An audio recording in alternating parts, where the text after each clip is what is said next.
Just such a beautiful day. Yeah. Today's like a little less beautiful because Oh, don't look. cloudy, Don't look. But I don't know what to do. Slideshow. Go to slideshow. a lot of people Shut it down.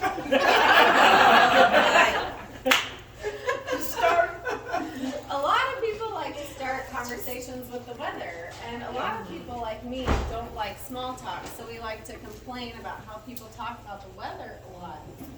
And It should be coming back. Oh, There, there we go. okay. There we go. You've done it. I just imagine Miley in an office job just being like, no thank you. Just tell me when it's. Just picks up her suitcase and walks out of the office. Dragging cables. But, I understand why people choose to talk about the weather. It's a universal thing we all experience.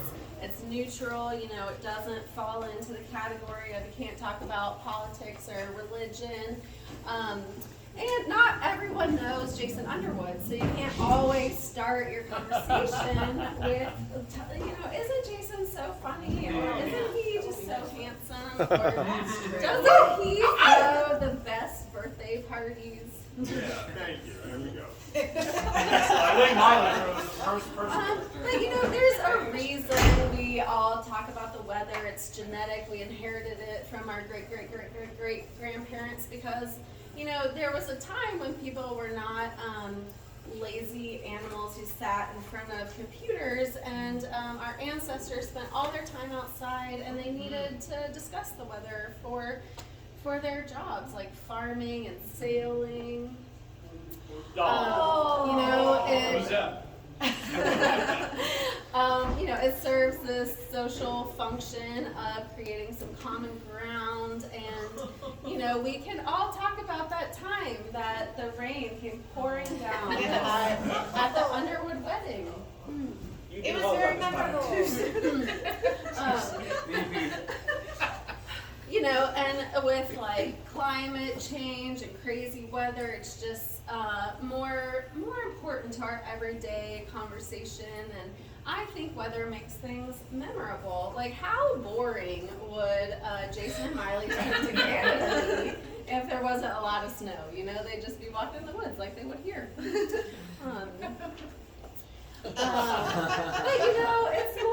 it's more than just small talk. It's a tool. Don't just think of it as a filler. It's like platonic foreplay and conversations before you get to the good stuff.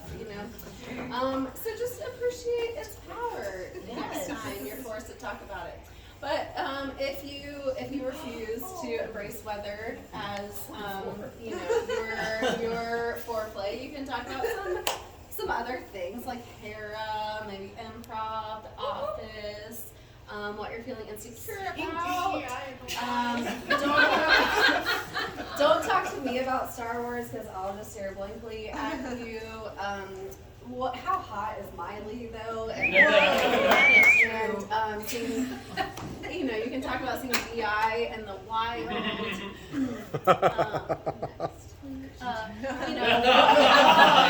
What did Trump dismantle today? Yeah, put the hat on. That's a good starter. The best insult you've ever heard, the last thing that made you laugh out loud, it was probably Jason Underwood. Am I right? Okay, next. Slide. You could also talk about dumb things you did as a kid, or maybe like, where are the monkeys living right now? That's my favorite conversation. Can we live with you guys? I have offered 8,000 times.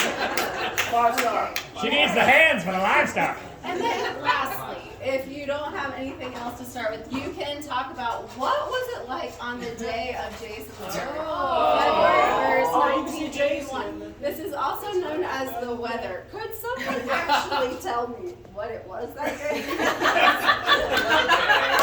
You can see the low and the high. It's actually pretty similar to now. What time were you born? I was born at 9 p.m. Oh. Okay.